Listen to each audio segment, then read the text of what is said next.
किसान यूनियन प्रेसों ने वीरानी अपील है कि वो ट्रैक्टर से के बार बार प्लीज ना हो, एक साइड से रहन। भारतीय किसान यूनियन संयुक्त किसान मोर्चा, भारतीय किसान भारतीय किसान यूनियन।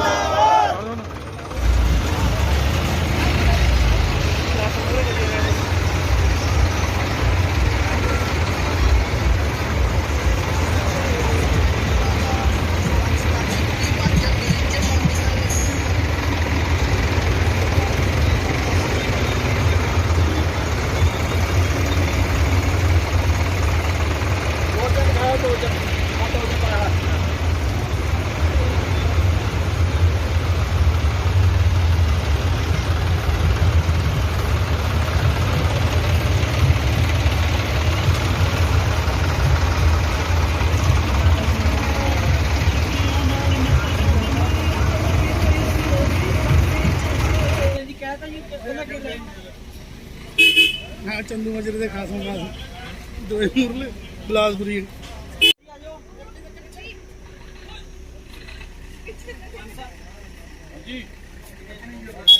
इधर आके ला फिर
ਗਿਆਨੀ ਮਹਿੰਦਰ ਸਿੰਘ ਭੰਗਲਾ ਸਾਬਕਾ ਪ੍ਰਧਾਨ ਨਗਰ ਕੌਂਸਲ ਸਮਰਾਲਾ।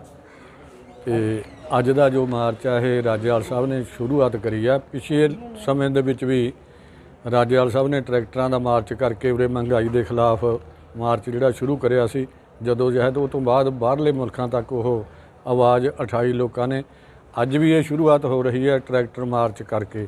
ਟਰੈਕਟਰਾਂ ਨੂੰ ਮੂਹਰੇ ਬੰਦੇ ਆਪ ਖਿੱਚਣਗੇ ਕਿਉਂਕਿ ਮਹਿੰਗਾਈ ਡੀਜ਼ਲ ਦੀ ਪੈਟਰੋਲ ਦੀ ਉਹ ਬਹੁਤ ਜ਼ਿਆਦਾ ਹੋ ਗਈ।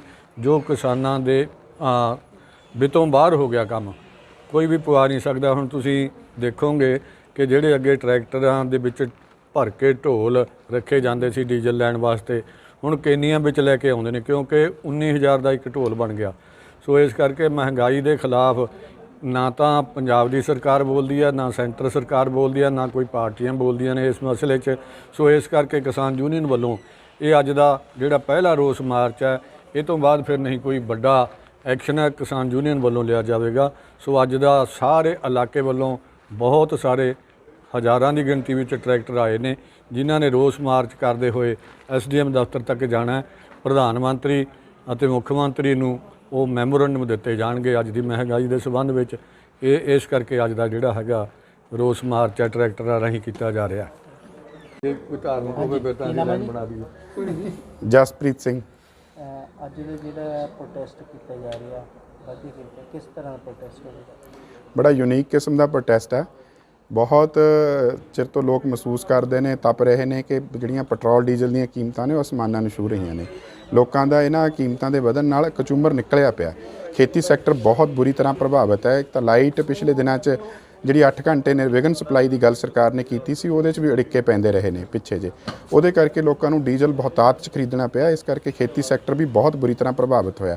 ਇਸੇ ਕਰਕੇ ਅੱਜ ਦਾ ਜਿਹੜਾ ਪ੍ਰੋਟੈਸਟ ਹੈ ਉਹ ਕੀਤਾ ਜਾ ਰਿਹਾ। ਮੁੱਖ ਮੰਤਰੀ ਜੀ ਦੇ ਨਾਂ ਤੇ, ਪ੍ਰਧਾਨ ਮੰਤਰੀ ਜੀ ਦੇ ਨਾਂ ਤੇ ਮੈਮੋਰੈਂਡਮ ਜਿਹੜਾ ਹੈ ਐਸਡੀਐਮ ਸਮਰਾਲਾ ਨੂੰ ਸੌਂਪਿਆ ਜਾ ਰਿਹਾ। ਠੀਕ ਹੈ ਕੀ ਨਾਮ ਹੈ ਜੀ ਤੁਹਾਡਾ? ਮੈਂ ਗੁਰਪ੍ਰੀਤ ਸਿੰਘ ਜੀ। ਗੁਰਪ੍ਰੀਤ, ਜਿਹੜਾ ਅੱਜ ਦਾ ਪ੍ਰੋਟੈਸਟ ਕੀਤਾ ਹੈ ਕਿਉਂ ਕੀਤਾ, ਕੀ ਕਾਰਨ ਹੈ? ਇਹ ਸੈਂਟਰ ਦੀਆਂ ਤੇਲ ਦੀਆਂ ਕੀਮਤਾਂ ਜੋ ਆਮ ਆਦਮੀ ਦੇ ਵੱਸ ਤੋਂ ਬਾਹਰ ਹੋ ਰਹੀਆਂ ਨੇ, ਉਹਦੇ ਰੋਸ ਦੇ ਵਜੋਂ ਅੱਜ ਭਾਰਤੀ ਕਿਸਾਨ ਯੂਨੀਅਨ ਸੰਯੁਕਤ ਕਿਸਾਨ ਮੋਰਚੇ ਵੱਲੋਂ ਅੱਜ ਇਹ ਜਿਹੜਾ ਆਪਣਾ ਰੋਸ ਮਾਰਚ ਕੀਤਾ ਜਾ ਰਿਹਾ। ਕੀ ਮੰਗ ਕਰਦੇ ਹੋ ਕਿ ਸਰਕਾਰ ਤੋਂ ਜਿਹੜਾ ਤੇਲ ਲਗਾਤਾਰ ਵਧ ਰਿਹਾ ਹੈ? ਤੇਲ ਦੀਆਂ ਕੀਮਤਾਂ ਨੇ ਜੀ ਪਹਿਲੇ ਕਿਸਾਨੀ ਦਾ ਤਾਂ ਕੰਜ਼ੂਮਰ ਨਿਕਲਿਆ ਪਿਆ, ਇਹਨਾਂ ਕੀਮਤਾਂ ਨੇ ਤਾਂ ਲੱਕ ਤੋੜ ਦਿੱਤਾ। ਜਿਵੇਂ ਪਹਿਲਾਂ ਦੱਸਿਆ ਸਾਡੇ ਸਾਥੀਆਂ ਨੇ ਵੀ ਲਾਈਟ ਦੀ ਵੀ ਬੜੀ ਸ਼ਾਰਟੇਜ ਆ ਪੰਜਾਬ ਦੇ ਵਿੱਚ। ਸਾਰੇ ਕਿਸਾਨ ਮਹਿੰਗੇ ਭਾਅ ਦੇ ਜਨਰੇਟਰ ਲੈ ਕੇ ਤੇਲ ਫੂਕ ਰਹੇ ਨੇ, ਕਿਉਂਕਿ ਕਿਸਾਨੀ ਦਾ ਤਾਂ ਪਹਿਲਾਂ ਹੀ ਲੱਕ ਟੁੱਟਿਆ ਪਿਆ। ਇੰਨਾ ਮਹਿੰਗਾ ਤੇਲ ਫੂਕ ਕੇ ਤਾਂ ਮੈਨੂੰ ਲੱਗਦਾ ਕਿ ਅਗਲੀ ਵਾਰ ਕਿਸਾਨੀ ਇਸ ਦੌਰ ਤੋਂ ਬਾਹਰ ਨਿਕਲ ਜਾਏਗੀ, ਕਿਉਂਕਿ ਆਮ ਆਦਮੀ ਦੇ ਵੱਸ ਵਿੱਚ ਇਹ ਗੱਲ ਨਹੀਂ ਰਹੀ ਕਿ ਤੇਲ ਦਾ ਇੰਨਾ ਵਾਧਾ ਹੋ ਗਿਆ। ਇਸ ਲਈ ਅਸੀਂ ਦੋਨਾਂ ਸਰਕਾਰਾਂ ਤੋਂ ਮੰਗ ਕਰਦੇ ਹਾਂ ਕਿ ਤੇਲ ਦੀ ਕੀਮਤਾਂ 'ਤੇ ਕਾਬੂ ਕੀਤਾ ਜਾਵੇ। ਠੀਕ ਹੈ। ਕੀ ਨਾਮ ਹੈ ਜੀ ਤੁਹਾਡਾ? ਆਲਮਦੀਪ ਸਿੰਘ। ਆਲਮਦੀਪ ਜੀ, ਜਿਹੜਾ ਅੱਜ ਦਾ ਪ੍ਰੋਟੈਸਟ ਕੀਤਾ ਜਾ ਰਿਹਾ, ਕੀ ਪ੍ਰੋਟੈਸਟ ਆ, ਕਿਉਂ ਕੀਤਾ ਜਾ ਰਿਹਾ? ਇਹ ਸੰਯੁਕਤ ਕਿਸਾਨ ਮੋਰਚਾ ਜੀ ਕਾਲ ਤੇ ਅਸੀਂ ਅੱਜ ਜਿਹੜਾ ਡੀਜ਼ਲ ਪੈਟਰੋਲ ਦੀਆਂ ਕੀਮਤਾਂ ਵਧੀਆਂ ਨੇ ਉਹਦੇ ਵਿਰੁੱਧ ਪ੍ਰਦਰਸ਼ਨ ਕਰ ਰਹੇ ਹਾਂ, ਕਿਉਂਕਿ ਇਹ ਟਰੈਕਟਰ ਹੁਣ ਸਾਡੇ ਇੰਨੇ ਮਹਿੰਗੇ ਡੀਜ਼ਲ ਹੋਣ ਨਾਲ ਚਲਾਉਣ ਦੇ ਨਹੀਂ ਰਹੇ। ਕੋਈ 90-92 ਰੁਪਏ ਲੀਟਰ ਦਾ ਡੀਜ਼ਲ ਅਸੀਂ ਅਫੋਰਡ ਨਹੀਂ ਕਰ ਸਕਦੇ। ਇਸ ਕਰਕੇ ਕਿਸਾਨੀ ਤਾਂ ਚਾਰ ਸਵੇਰੋਂ ਲੜ ਰਹੀ ਹੈ। ਉੱਧਰੋਂ ਖਾਦਾਂ ਦੇ ਰੇਟ ਵੱਧ ਗਏ, ਇੱਧਰੋਂ ਡੀਜ਼ਲ ਦਾ ਰੇਟ ਵੱਧ ਗਿਆ। ਡੀਜ਼ਲ ਇੱਕ ਇਹੋ ਜਿਹੀ ਚੀਜ਼ ਹੈ ਜਿਹਦੇ ਬਿਨਾਂ ਕਿਸਾਨ ਦਾ ਕੋਈ ਇੰਪਲੀਮੈਂਟ ਕੋਈ ਚੀਜ਼ ਨਹੀਂ ਚੱਲਦੀ। ਜਿਸ ਤਰ੍ਹਾਂ ਹੁਣ ਧਾਨਾਂ ਦਾ ਸੀਜ਼ਨ ਹੈ, ਪਿਛਲੇ ਸੀਜ਼ਨ 'ਚ ਰੇਟ 65 ਰੁਪਏ ਦੇ ਕਰੀਬ ਸੀ, ਹੁਣ ਇਹ 92-93 ਰੁਪਏ ਨੂੰ ਖਰੀਦ ਰਹੇ ਹਾਂ। ਇਹ ਜਿਹੜਾ 27-28 ਰੁਪਏ ਦਾ ਡਿਫਰੈਂਸ ਹੈ, ਇਹਨੇ ਕਿਸਾਨੀ ਦੀ ਜਾਨ ਕੱਢ ਲਈ। ਜਿਹੜਾ ਅੱਜ ਦਾ ਪ੍ਰੋਟੈਸਟ ਹੈ ਫਿਰ ਇਹ ਕਿਵੇਂ ਦਾ ਪ੍ਰੋਟੈਸਟ ਕੀਤਾ ਜਾ ਰਿਹਾ? ਇਹ ਅਸੀਂ ਇਹ ਪ੍ਰੋਟੈਸਟ ਕਰਕੇ ਸਰਕਾਰ ਨੂੰ ਦੱਸਣਾ ਚਾਹੁੰਦੇ ਹਾਂ ਵੀ ਇਹ ਜਿਹੜੀ ਮਸ਼ੀਨਰੀ ਆ ਸਾਡੇ ਕੋਲੇ, ਅਸੀਂ ਇਹਨੂੰ ਹੁਣ ਇਹ ਚਲਾਉਣ ਯੋਗ ਨਹੀਂ ਰਹੀ, ਤਾਂ ਹੀ ਅਸੀਂ ਰੱਸਿਆਂ ਨਾਲ ਬੰਨ੍ਹ ਕੇ ਟਰੈਕਟਰ ਖਿੱਚਣੇ ਨੇ। ਜੇ ਸਰਕਾਰ ਫਿਰ ਵੀ ਨਹੀਂ ਝੁਕਦੀ ਤਾਂ ਅਗਲੇ ਕਦਮ ਕੀ ਹੋਣਗੇ? ਇਹ ਦੇਖੋ, ਅਸੀਂ ਇਹ ਪ੍ਰੋਟੈਸਟ ਕਰਦੇ ਹਾਂ, ਜੋ ਸੰਯੁਕਤ ਕਿਸਾਨ ਮੋਰਚਾ ਸਾਨੂੰ ਹੁਕਮ ਕਰੂ ਅਸੀਂ ਉਹ ਤੇ ਫੁੱਲ ਚੜਾਵਾਂਗੇ। ਕੀ ਨਾਮ ਹੈ ਜੀ? ਸਰਦਾਰ ਜੋਗਿੰਦਰ ਸਿੰਘ ਸੇ ਜੀ। ਅੱਜ ਕਿਸ ਤਰ੍ਹਾਂ ਦਾ ਪ੍ਰੋਟੈਸਟ ਕਰ ਰਹੇ ਹੋ? ਅੱਜ ਇਹ ਜਿਹੜਾ ਡੀਜ਼ਲ ਦਾ ਮਸਲਾ ਹੈਗਾ, ਹਿੰਦੁਸਤਾਨ ਦੀਆਂ ਸਰਕਾਰਾਂ ਨੇ ਜਿਹੜੀਆਂ ਇਹਨਾਂ ਨੇ ਇੱਕ ਤਹੀਆ ਕਰ ਲਿਆ ਕਿ ਕਿਸਾਨੀ ਵਰਗ ਨੂੰ ਅਸੀਂ ਬਿਲਕੁਲ ਡੋਬ ਕੇ ਰੱਖ ਦੇਣਾ ਹੈ। ਜੇ ਉਹ ਕਾਨੂੰਨ ਨੂੰ ਲਾਗੂ ਨਹੀਂ ਹੋਣ ਦੇ ਦਿੱਤਾ, ਅਸੀਂ ਵਿੰਗੇ ਟੇਢੇ ਢੰਗਾਂ ਨਾਲ ਉਹਨੂੰ ਤੰਗ ਕਰਾਂਗੇ। ਅਸਲ ਮੁੱਦਾ ਤਾਂ ਹੈਗਾ ਇਹ, ਕਿਉਂਕਿ ਇਹਦੇ ਉੱਤੇ ਜਿਹੜਾ ਡੀਜ਼ਲ ਹੈ ਇਹਦੇ ਉੱਤੇ ਇੰਨਾ ਸੈਂਟਰਲ ਐਕਸਾਈਜ਼ ਡਿਊਟੀ ਪੈ ਗਈ ਕਿ ਇਹ ਅੱਜ 91 ਰੁਪਏ ਦੇ ਕਰੀਬ ਲੀਟਰ ਪਹੁੰਚ ਗਿਆ। 91 ਰੁਪਏ ਲੀਟਰ ਡੀਜ਼ਲ ਦਾ ਮਤਲਬ ਹੈ ਕਿ 220 ਲੀਟਰ ਡਰਮ 20,000 ਰੁਪਏ ਦਾ। 20,000 ਰੁਪਏ ਦਾ ਡਰਮ ਹੈ ਜਿਹੜਾ ਕੋਈ ਵੀ ਟਰੈਕਟਰ 7 ਲੀਟਰ ਤੋਂ ਘੱਟ ਤੇਲ ਨਹੀਂ ਖਾਂਦਾ ਘੰਟੇ 'ਚ। 30 ਘੰਟੇ ਦੇ ਵਿੱਚ 20,000 ਰੁਪਏ ਜ਼ਿਮੀਂਦਾਰ ਕਿਤਨਾ ਖਰਚਾ ਕਰ ਸਕਦਾ ਹੈ। ਮਤਲਬ ਦੂਜਾ ਉੱਤੋਂ ਬਿਜਲੀ ਦਾ ਸੰਕਟ ਪੰਜਾਬ ਦੇ ਵਿੱਚ, ਟੈਂਪਰੇਚਰ ਵੱਧ ਗਿਆ, ਗਰਮੀ ਜ਼ਿਆਦਾ ਹੈ, ਬਿਜਲੀ ਪੂਰੀ ਨਹੀਂ ਹੋ ਰਹੀ, ਜਨਰੇਟਰ ਚੱਲਦੇ ਨੇ। ਮਤਲਬ ਕਰੋੜਾਂ ਰੁਪਏ ਦਾ ਡੀਜ਼ਲ ਇੱਕ ਬਲਾਕ 'ਚ ਡੇਲੀ ਲੱਗ ਰਿਹਾ ਹੈ। ਸਰਕਾਰਾਂ ਅਤੇ ਪੋਲੀਟੀਕਲ ਪਾਰਟੀਆਂ ਸਾਰੀਆਂ ਚੁੱਪ ਨੇ, ਸਿਰਫ ਤਮਾਸ਼ਾ ਦੇਖ ਰਹੇ ਨੇ। ਵੋਟਾਂ ਦਾ ਫਿਕਰ ਤਾਂ ਹੈ ਉਹਨਾਂ ਨੂੰ ਕਿ ਕਿਵੇਂ ਅਸੀਂ ਰਾਜ ਸੱਤਾ ਦੇ ਕਾਬਜ ਹੋਣਾ ਹੈ, ਪਰ ਜਿਨ੍ਹਾਂ ਲੋਕਾਂ ਦੇ ਕਾਬਜ ਕਰਨਾ ਉਹਨਾਂ ਦਾ ਕੋਈ ਚਿੰਤਾ ਨਹੀਂ ਉਹਨਾਂ ਨੂੰ। ਜਿਵੇਂ ਗੱਲ ਕੀਤੀ ਜਾਵੇ ਕਾਂਗਰਸ ਦਾ ਇੱਥੇ ਰਾਜ ਹੈਗਾ ਤੇ ਉਹਨਾਂ ਦਾ ਜਿਹੜਾ ਬੈਟ ਆ 32% ਤਾਂ ਉਹੀ ਪੈਸੇ ਲੈਂਦੇ ਨੇ ਜਿਹੜੇ ਉਹ ਘਟਾ ਦੇਣ ਤਾਂ ਵੀ ਜੇ ਸੈਂਟਰ ਗਵਰਨਮੈਂਟ ਕਿਸਾਨਾਂ ਦੀ ਹਿਤੈਸ਼ੀ ਨਹੀਂ ਤਾਂ ਕਾਂਗਰਸ ਦਾ ਕਹਿੰਦੀ ਹੈ ਹਿਤੈਸ਼ੀ ਪਾਰਟੀਆਂ ਉਹ ਵੀ ਧੱਕਾ ਕਰ ਰਹੀ ਹੈ। ਕੀ ਲੱਗਦਾ ਤੁਹਾਨੂੰ? ਨਹੀਂ, ਕਾਂਗਰਸ ਕੀ ਸਾਰੇ ਕਰ ਰਹੇ ਨੇ ਜੀ। ਅਕਾਲੀ ਦਲ ਵੇਲੇ ਬੈਟ ਲਾਗੂ ਸੀਗਾ, ਅੱਜ ਵੀ ਲਾਗੂ ਹੈ। ਸੈਂਟਰ ਦੇਖੋ ਇਹਦੇ ਉੱਤੇ 56 ਰੁਪਏ ਤਕਰੀਬਨ ਸੈਂਟਰ ਦੀ ਐਕਸਾਈਜ਼ ਡਿਊਟੀ ਹੈ 1 ਲੀਟਰ ਦੇ ਉੱਤੇ। ਤੁਸੀਂ ਸੋਚੋ 56 ਰੁਪਏ 1 ਲੀਟਰ ਕੁਛ ਸਟੇਟ ਦਾ ਹੋ ਗਿਆ, ਇਹਦਾ ਮਤਲਬ ਡੀਜ਼ਲ ਦਾ 20 ਰੁਪਏ ਲੀਟਰ ਹੋਇਆ। ਫਿਰ ਬਾਕੀ ਲੁੱਟੇ ਹੀ ਗਿਆ ਨਾ। ਫਿਰ ਇਹ ਜੇ ਉਹ 60-70 ਰੁਪਏ ਦੇ ਵਿੱਚੋਂ ਦੋਨੋਂ 50% ਵੀ ਘੱਟ ਕਰ ਦੇਣ ਤਾਂ ਡੀਜ਼ਲ ਦਾ ਰੇਟ 50 ਰੁਪਏ ਘੱਟਦਾ, ਪਰ ਉਹ ਬਚਾਉਣਾ ਨਹੀਂ ਚਾਹੁੰਦੇ। ਕੀ ਮੰਗ ਕਰਦੇ ਹੋ ਤੁਸੀਂ? ਅਸੀਂ ਚਾਹੁੰਦੇ ਕਿਸਾਨ ਆ ਜਿਹੜਾ ਉਹਨੂੰ ਡੀਜ਼ਲ ਸਬਸਿਡੀ ਦਿੱਤਾ ਜਾਵੇ। ਵੈਸੇ ਤਾਂ ਕਿਉਂਕਿ ਜਿਹੜਾ ਡੀਜ਼ਲ ਹੈ ਇਹਦੇ ਨਾਲ ਇਕੱਲਾ ਦੇਖੋ ਕਿਸਾਨ ਨਹੀਂ ਸਫ਼ਰ ਕਰਦਾ, ਇਹਦੇ ਨਾਲ ਟਰਾਂਸਪੋਰਟ ਵੀ ਗਈ, ਬੱਸ ਸਰਵਿਸ ਵੀ ਗਈ, ਲੋਕਾਂ ਦੇ ਜਿਹੜੇ ਆਪਣੇ ਆਪ ਵਹੀਕਲ ਨੇ ਉਹਨਾਂ ਦਾ ਵੀ ਭਾਰ ਪੈਂਦਾ। ਹਰ ਪਰਿਵਾਰ ਦੇ ਉੱਤੇ ਇਹਦੇ ਨਾਲ ਬੋਝ ਪਿਆ। ਇਹਦੇ ਨਾਲ ਮਹਿੰਗਾਈ ਵੱਧਦੀ ਹੈ, ਸਰਕਾਰ ਨੂੰ ਕੋਈ ਚਿੰਤਾ ਨਹੀਂ। ਲੋਕ ਪਿਸ ਰਹੇ ਨੇ, ਮਰ ਰਹੇ ਨੇ। ਅੱਜ ਲੋਕਾਂ ਨੂੰ ਰੋਟੀ ਦੇ ਆਵਾਜ਼ਾਰ ਨੇ ਲੋਕ, ਉੱਤੋਂ ਇਹ ਖਰਚੇ ਹੋਰ ਵੱਧ ਗਏ। ਬਿਜਲੀ ਦਾ ਸੰਕਟ ਆ ਗਿਆ, ਬਿਜਲੀ ਦੇ ਬਿੱਲ ਬਹੁਤ ਜ਼ਿਆਦਾ ਨੇ ਪੰਜਾਬ ਦੇ ਵਿੱਚ। ਹਰ ਪਾਸਿਓਂ ਪੰਜਾਬ ਦੇ ਲੋਕ ਪਿਸ ਰਹੇ ਨੇ ਅਤੇ ਸਰਕਾਰਾਂ ਚੁੱਪ ਕਰਕੇ ਤਮਾਸ਼ਾ ਦੇਖ ਰਹੀਆਂ ਨੇ। ਸਾਰਿਆਂ ਨੂੰ ਆਪਣੀ ਰਾਜ ਸੱਤਾ ਦੇ ਕਾਬਜ ਹੋਣ ਦਾ ਫਿਕਰ ਹੈ। ਜਿਨ੍ਹਾਂ ਲੋਕਾਂ ਨੇ ਰਾਜ ਸੱਤਾ ਦੇਣੀ ਹੈ ਉਹਨਾਂ ਦਾ ਕੋਈ ਫਿਕਰ ਨਹੀਂ ਕਿਸੇ ਨੂੰ। ਠੀਕ ਹੈ। ਰਾਜੇਂਦਰ ਸਾਹਿਬ, ਕੀ ਅੱਜ ਪ੍ਰੋਗਰਾਮ ਹੈਗਾ ਤੁਹਾਡਾ? ਇਸ ਤਰ੍ਹਾਂ ਜੀ ਵੀ ਡੀਜ਼ਲ ਔਰ ਪੈਟਰੋਲ ਦੇ ਰੇਟ ਲਗਾਤਾਰ ਵੱਧਦੇ ਜਾ ਰਹੇ ਨੇ। ਇਸ ਵੇਲੇ ਕਿਸਾਨ ਝੋਨਾ ਲਾ ਰਹੇ ਨੇ, ਨਾ ਤਾਂ ਬਿਜਲੀ ਸਪਲਾਈ ਆ ਰਹੀ ਹੈ। ਸਰਕਾਰ ਭਾਵੇਂ ਦਾਅਵਾ ਕਰਦੀ ਹੈ ਵੀ ਅਸੀਂ 8 ਘੰਟੇ ਬਿਜਲੀ ਸਪਲਾਈ ਦਿੰਦੇ ਹਾਂ, 4 ਘੰਟੇ ਤੋਂ ਵੱਧ ਬਿਜਲੀ ਸਪਲਾਈ ਨਹੀਂ ਆ ਰਹੀ। ਔਰ ਜੇ ਕਿਤੇ ਫਿਊਜ਼ ਉੱਡ ਜੇ ਜਾਂ ਕੋਈ ਫਾਲਟ ਪੈ ਜੇ ਤਾਂ ਬਿਜਲੀ ਵਾਲਿਆਂ ਦਾ ਜਿਹੜਾ ਦੂਜਾ ਟੈਕਸ ਹੈ ਉਹ ਅੱਡ ਨਹੀਂ ਸਾਹ ਲੈਣ ਦੇ ਰਿਹਾ, ਅਤੇ ਆਮ ਆਦਮੀ ਦੀ ਪਹੁੰਚ ਤੋਂ ਬਾਹਰ ਹੋ ਗਿਆ ਡੀਜ਼ਲ ਵੀ ਪੈਟਰੋਲ ਵੀ। ਮਹਿੰਗਾਈ ਇਹਦੇ ਨਾਲ ਲਗਾਤਾਰ ਵੱਧ ਰਹੀ ਹੈ। ਖੇਤੀ ਸੈਕਟਰ ਡੁੱਬਦਾ ਜਾ ਰਿਹਾ, ਟਰਾਂਸਪੋਰਟ ਡੁੱਬਦੀ ਜਾ ਰਹੀ ਹੈ, ਇੰਡਸਟਰੀ ਡੁੱਬਦੀ ਜਾ ਰਹੀ ਹੈ। ਹਰ ਸੈਕਟਰ ਨੂੰ ਇਹਨੇ ਪ੍ਰਭਾਵਿਤ ਕੀਤਾ ਬੁਰੀ ਤਰ੍ਹਾਂ, ਅਤੇ ਔਰ ਸਰਕਾਰ ਨੂੰ ਆਪਣਾ ਖਜ਼ਾਨਾ ਭਰਨ ਦੀ ਪਈ ਹੈ। ਸਰਕਾਰਾਂ ਲੋਕਾਂ ਲਈ ਹੁੰਦੀਆਂ, ਜੇ ਸਰਕਾਰ ਲੋਕਾਂ ਤੋਂ ਸੰਵੇਦਨਹੀਨ ਹੋ ਜਾਣ ਤਾਂ ਲੋਕਾਂ ਵਿੱਚ ਗੁੱਸਾ ਵੱਧਦਾ ਜਿਹੜਾ ਉਹ ਬੜਾ ਖਤਰਨਾਕ ਹੁੰਦਾ ਹੈ ਸਮਾਜ ਲਈ ਅਤੇ ਦੇਸ਼ ਲਈ। ਅਤੇ ਅੱਜ ਦੀ ਤਰੀਕ ਵਿੱਚ ਸਟੇਟ ਦਾ ਵੈਟ ਅਤੇ ਸੈਂਟਰ ਦੀ ਐਕਸਾਈਜ਼ ਡਿਊਟੀ ਕੁੱਲ ਮਿਲਾ ਕੇ 94% ਤੋਂ ਉੱਤੇ ਹੈ, ਦੋਨੋਂ ਚੀਜ਼ਾਂ ਮਿਲਾ ਕੇ। ਅਤੇ ਇਹਦਾ ਮਤਲਬ ਸਰਕਾਰ ਨੇ ਜਾਣਬੁੱਝ ਕੇ ਆਪਣੀ ਕਮਾਈ ਵਾਸਤੇ ਦੁੱਗਣੇ ਕੀਤੇ ਹੋਏ ਡੀਜ਼ਲ ਅਤੇ ਪੈਟਰੋਲ ਦੇ। ਆਮ ਆਦਮੀ ਦਾ ਨੱਕ 'ਚ ਦਮ ਆਇਆ ਪਿਆ। ਇੱਦਾਂ ਨਾ ਤਾਂ ਆਹ ਝੋਨੇ ਦੀ ਫਸਲ ਸਿਰੇ ਚੜ੍ਹਨੀ ਹੈ, ਜੇ ਇਹ ਸਿਰੇ ਨਾ ਚੜ੍ਹੀ ਤਾਂ ਫਿਰ ਜਿਹੜਾ ਕੁਝ ਦੇਸ਼ ਦਾ ਹਾਲ ਹੋਏਗਾ ਉਹ ਵੀ ਆਪਾਂ ਸਾਰੇ ਅੰਦਾਜ਼ਾ ਲਾ ਸਕਦੇ ਹਾਂ। ਅਸੀਂ ਅੱਜ ਇਸ ਗੱਲ 'ਤੇ ਪ੍ਰੋਟੈਸਟ ਕਰਨ ਜਾ ਰਹੇ ਹਾਂ, ਸ਼ੁਰੂ ਕਰਨ ਲੱਗੇ ਹਾਂ ਪੰਜਾਬ 'ਚੋਂ ਪ੍ਰੋਟੈਸਟ ਕਰਨੇ ਇਸ ਤਰ੍ਹਾਂ ਦੇ, ਔਰ ਆਸ ਕਰਾਂਗੇ ਵੀ ਸਾਰੇ ਦੇਸ਼ ਵਿੱਚ ਇੱਦਾਂ ਸਰਕਾਰ ਦੀ ਜਿਹੜੀ ਕੁੰਭਕਰਨੀ ਨੀਂਦ ਆ ਉਹਨੂੰ ਜਗਾਉਣ ਤੋਂ ਉਹਨੂੰ ਇਸ ਗੱਲ ਲਈ ਮਜਬੂਰ ਕਰਨ ਲਈ ਵੀ ਤੁਸੀਂ ਲੋਕਾਂ ਦਾ ਸੋਚੋ। ਲੋਕਾਂ ਦੀ ਸਰਕਾਰ ਹੈ, ਲੋਕਾਂ ਵਾਸਤੇ ਬਣੀ ਹੈ, ਲੋਕਾਂ ਨੂੰ ਇਸ ਤਰ੍ਹਾਂ ਨਾ ਮਾਰੋ, ਦੇਸ਼ ਨੂੰ ਬਰਬਾਦ ਨਾ ਕਰੋ, ਆਪਣੇ ਖਜ਼ਾਨੇ ਭਰਨੇ ਬੰਦ ਕਰੋ, ਪਹਿਲਾਂ ਲੋਕਾਂ ਦਾ ਖਿਆਲ ਕਰੋ। ਆਪਣੇ ਰੇਟ ਜਿਹੜੇ ਨੇ ਡੀਜ਼ਲ ਔਰ ਪੈਟਰੋਲ ਦੇ ਘਟਾ ਕੇ ਅੱਧ 'ਚ ਲਿਆਓ, ਸਾਰਾ ਵੈਟ ਔਰ ਐਕਸਾਈਜ਼ ਇਹ ਤੋਂ ਖਤਮ ਕਰੋ। ਹੋਰ ਤੁਹਾਡੇ ਬੜੇ ਰਿਸੋਰਸਿਸ ਨੇ, ਉੱਧਰੋਂ ਆਪਣੀ ਕਮਾਈ ਕਰੀ ਜਾਓ, ਪਰ ਆਮ ਆਦਮੀ ਦਾ ਜਿਉਣਾ ਦੁੱਭਰ ਨਾ ਕਰੋ। ਇਹਦੇ ਲਈ ਅੱਜ ਅਸੀਂ ਪ੍ਰੋਟੈਸਟ ਵਜੋਂ ਇੱਥੇ ਟਰੈਕਟਰਾਂ 'ਤੇ, ਕੁਝ ਲੋਕ ਸਾਈਕਲਾਂ 'ਤੇ ਵੀ ਸ਼ਾਇਦ ਆਉਣਗੇ, ਕੁਝ ਮੋਟਰਸਾਈਕਲਾਂ 'ਤੇ ਆਉਣਗੇ। ਇਹਦੇ ਵਿਰੋਧ ਵਿੱਚ ਅਸੀਂ ਇੱਥੋਂ ਮੈਮੋਰੈਂਡਮ ਦਿਆਂਗੇ ਪ੍ਰਧਾਨ ਮੰਤਰੀ ਅਤੇ ਮੁੱਖ ਮੰਤਰੀ ਦੇ ਨਾਂ ਥਰੂ SDM ਸਮਰਾਲਾ। ਇਹਦੇ ਲਈ ਇਕੱਠੇ ਹੋ ਰਹੇ ਹਾਂ। ਤੇ ਪੰਜਾਬ ਦੇ ਆਲੇ ਦੁਆਲੇ ਦੇ ਸੂਬਿਆਂ ਦੇ ਵਿੱਚ ਪੈਟਰੋਲ ਡੀਜ਼ਲ ਦੇ ਪ੍ਰਾਈਸ ਪੰਜਾਬ ਨਾਲੋਂ ਘੱਟ ਹੈ, ਤੇ ਪੰਜਾਬ ਸਰਕਾਰ ਕਿਉਂ ਨਹੀਂ ਘਟਾ ਰਹੀ ਹੈ? ਨਹੀਂ, ਉਹ ਜਿਹੜਾ ਡਿਫਰੈਂਸ ਹੈ ਉਹ ਸਾਰਾ ਵੈਟ ਦਾ ਰੇਟ ਆਫ ਵੈਟ ਜਿਹੜਾ ਫ਼ਰਕ ਹੈ, ਕਿਸੇ 'ਚ ਵੱਧ ਹੈ, ਕਿਸੇ 'ਚ ਘੱਟ ਹੈ। ਕਈ ਸਟੇਟਾਂ 'ਚ, ਰਾਜਸਥਾਨ 'ਚ ਇਹਦੇ ਨੂੰ ਵੀ ਵੱਧ ਹੈ, ਮਹਾਰਾਸ਼ਟਰ 'ਚ ਵੀ ਵੱਧ ਹੈ, ਹਰਿਆਣੇ ਵਿੱਚ ਸਾਡੇ ਨਾਲੋਂ ਘੱਟ ਹੈ, UT ਚੰਡੀਗੜ੍ਹ ਦੇ ਵਿੱਚ ਬਹੁਤ ਘੱਟ ਹੈ। ਪਰ ਜੇ ਉਹ ਘੱਟ ਵੀ ਆ, ਉਹ ਵੀ ਕਿਹੜਾ ਕਿਸ ਬੰਦੇ ਦੀ ਪੇਇੰਗ ਕਪੈਸਿਟੀ ਦੇ ਅੰਦਰ ਹੈ। UT ਚੰਡੀਗੜ੍ਹ ਚਲੇ ਜਾਓ, ਉੱਥੇ 2 ਰੁਪਏ 70 ਪੈਸੇ ਦਾ ਸਸਤਾ ਹੈ ਇੱਥੇ ਨਾਲੋਂ। ਜੇ ਉਹਨਾਂ ਨੂੰ 90 ਰੁਪਏ ਮਿਲਦਾ, 90 ਰੁਪਏ ਡੀਜ਼ਲ, ਜੀ ਮੈਨੂੰ ਸਮਝ ਨਹੀਂ ਆਉਂਦੀ। ਇੱਥੇ ਅਸੀਂ ਦੇਖਦੇ ਰਹੇ ਹਾਂ ਜਦੋਂ ਦਾ ਇਹ ਹਰਾ ਇਨਕਲਾਬ ਆਇਆ, ਉਦੋਂ ਤੋਂ ਜਦੋਂ ਝੋਨਾ ਲੱਗਦਾ ਸੀ ਕਿਸਾਨਾਂ ਦੇ ਪਿੱਛੇ ਟਰੈਕਟਰਾਂ ਦੇ ਟਰਾਲੀਆਂ 'ਚ ਢੋਲ ਰੱਖੇ ਹੁੰਦੇ ਸੀ ਡੀਜ਼ਲ ਦੇ ਭਰਾਉਣ ਨੂੰ। ਹੁਣ ਤੁਹਾਨੂੰ ਢੋਲ ਨਜ਼ਰ ਨਹੀਂ ਆਊਗਾ ਕਿਸੇ ਟਰੈਕਟਰ 'ਤੇ। 19,000 ਦਾ ਢੋਲ ਭਰਦਾ ਜੀ, ਕਿਹਦੀ ਕਪੈਸਿਟੀ ਹੈ 19,000 ਰੁਪਏ ਖਰਚ ਕੇ? ਫਿਰ 2 ਦਿਨ ਢੋਲ ਖੜਦਾ ਨਹੀਂ ਹੈ ਜਿੰਨੀ ਗਰਮੀ ਪੈਂਦੀ ਹੈ। ਇਹ ਮਾਰ ਦੇਣ ਵਾਲੀ ਗੱਲ ਹੈ ਨਾ। ਕਿ ਕਿਸਾਨ ਯੂਨੀਅਨ ਬਿਜਲੀ ਦੇ ਭਾਅ ਜਿਹੜੇ ਵਧੇ ਹੋਏ ਉਹਦੇ ਅਗੇਂਸਟ ਵੀ ਪ੍ਰੋਟੈਸਟ ਕਰੀ?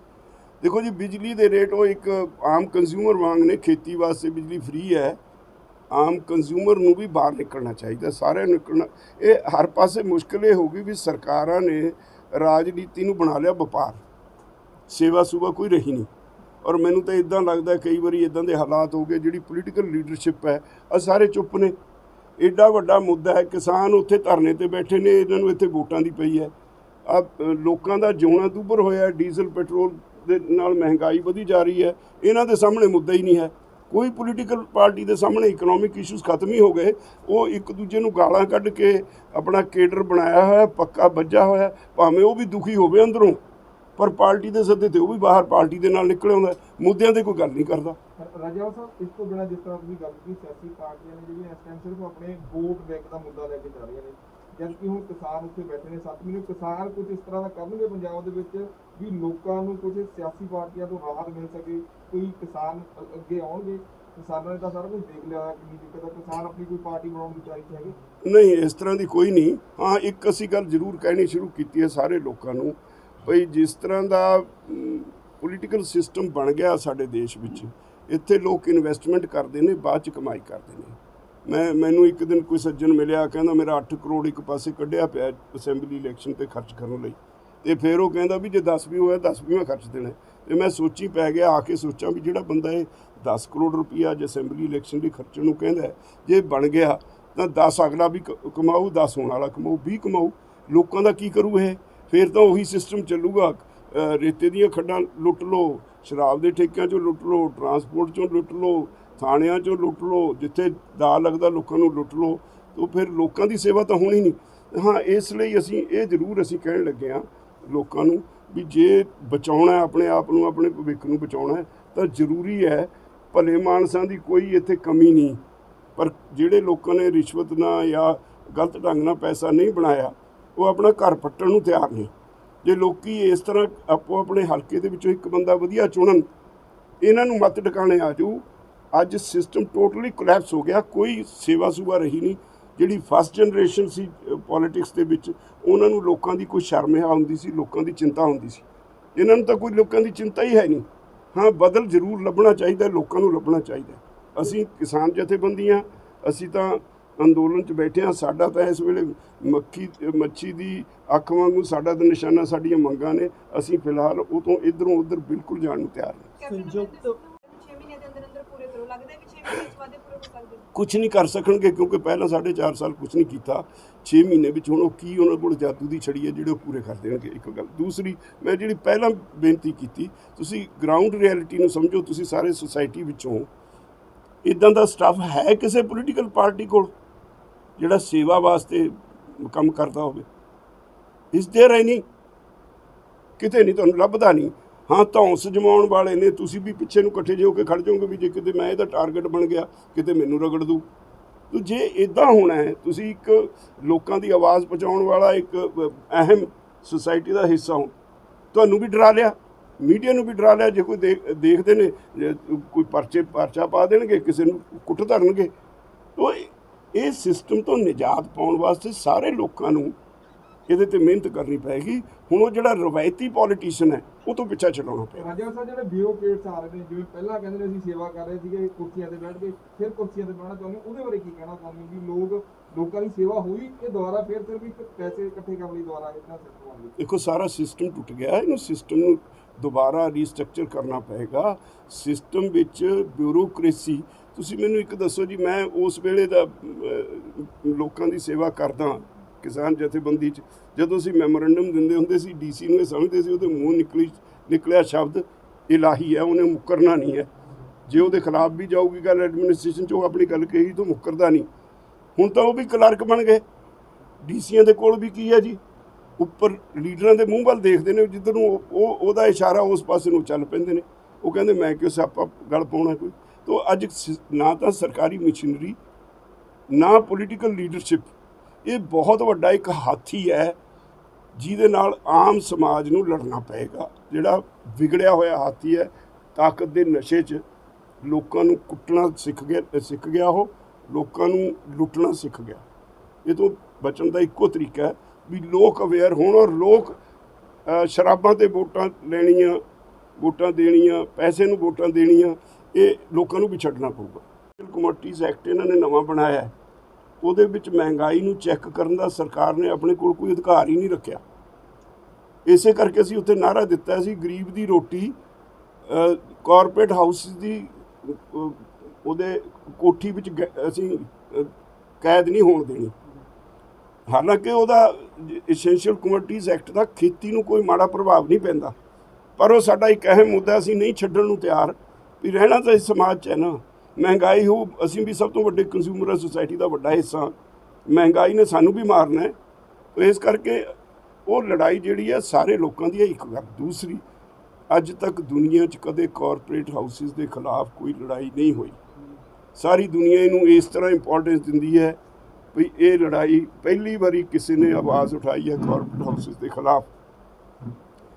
ਕੱਲ੍ਹ ਹੀ ਮੈਨੂੰ ਨਾ ਭੁੱਲਿਆ, ਇੱਕ ਕੋਈ ਦੁਨੀਆ ਦਾ ਬੜਾ ਵੱਡਾ ਦਾਰਸ਼ਨਿਕ ਹੈ, ਉਹਦੇ ਸ਼ਬਦ ਜਿਹਨੂੰ ਸਾਡੇ ਦੁਨੀਆ ਦੇ, ਅਮਰੀਕਾ ਦਾ ਰਾਸ਼ਟਰਪਤੀ, ਦੁਨੀਆ ਦੇ ਵੱਡੇ ਵੱਡੇ ਲੋਕ ਜਿਹੜੇ ਜਦੋਂ ਉਹ ਬੋਲਦਾ ਉਹਨੂੰ ਸੁਣਦੇ ਨੇ ਧਿਆਨ ਨਾਲ ਵੀ ਉਹ ਕੀ ਕਹਿ ਰਿਹਾ।